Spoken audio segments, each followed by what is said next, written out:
The Raven. Once, upon a midnight dreary, while I pondered, weak and weary, over many a quaint and curious volume of forgotten lore, while I nodded, nearly napping, suddenly there came a tapping, as of someone gently rapping at my chamber door. "'Tis some visitor," I muttered, tapping at my chamber door, "only this and nothing more."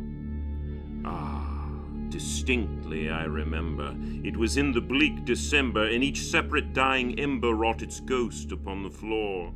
Eagerly I wished the morrow, vainly I had sought to borrow from my books surcease of sorrow, sorrow for the lost Lenore, for the rare and radiant maiden, whom the angels named Lenore, nameless here forevermore.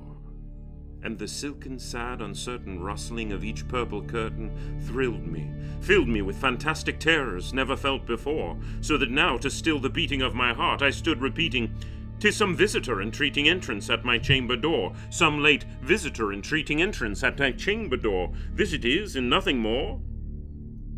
Presently, my soul grew stronger.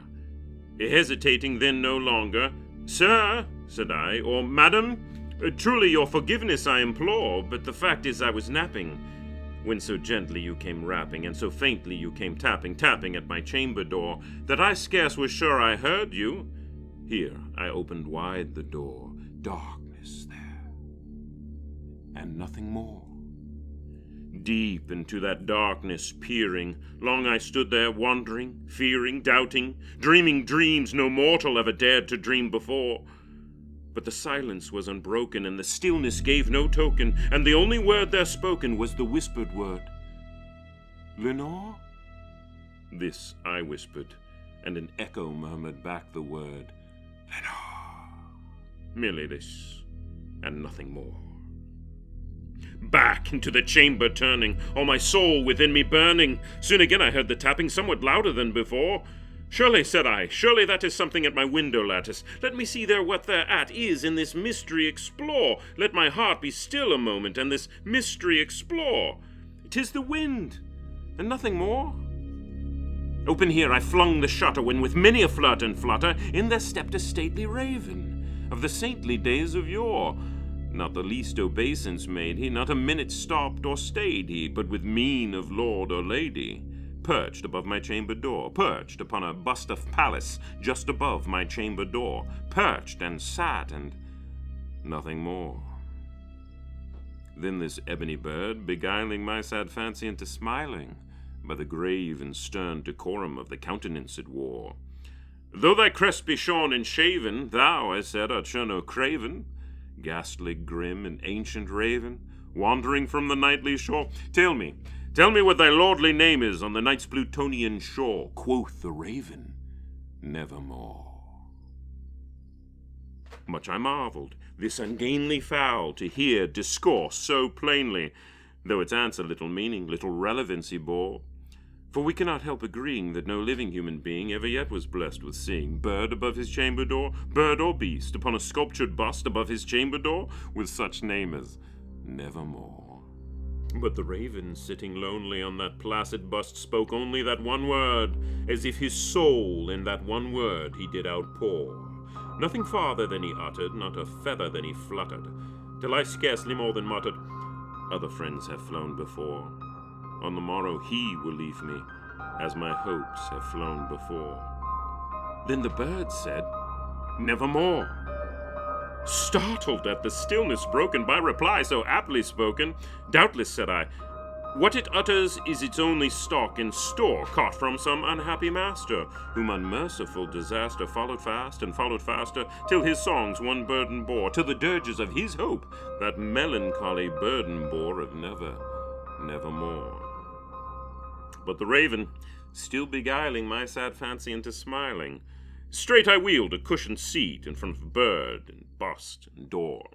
Then upon the velvet sinking, I betook myself to linking fancy unto fancy, thinking what this ominous bird of yore, what this grim, ungainly, ghastly, gaunt, and ominous bird of yore meant in croaking "Nevermore."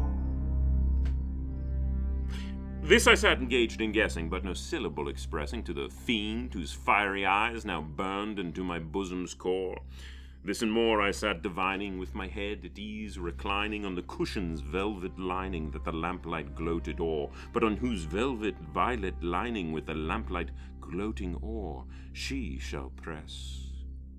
Ah, nevermore. Then methought the air grew denser, perfumed from an unseen censer swung by seraphim, whose footfalls tinkled on the tufted floor. Wretch, I cried, thy God hath lent thee, by these angels he hath sent thee respite and nepenthe from thy memories of Lenore. O quaff this kind nepenthe, and forget this lost Lenore. Quoth the raven, nevermore.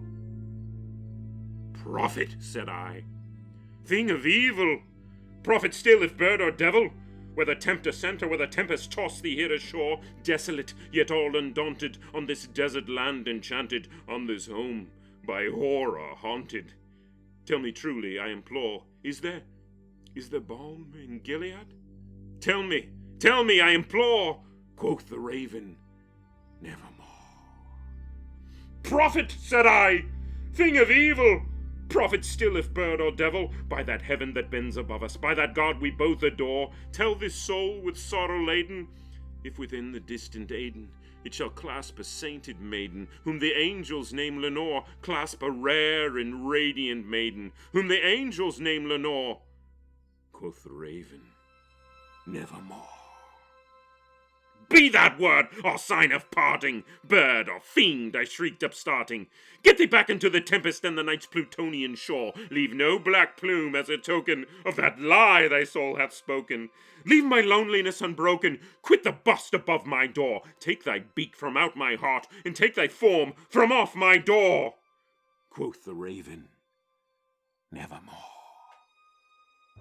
And the raven, never flitting, still is sitting on that pallid bust of Pallas just above my chamber door, and its eyes have all the seeming of a demon's that is dreaming, and the lamplight o'er him streaming throws his shadows on the floor, and my soul from out those shadows that lie floating on the floor shall be lifted nevermore.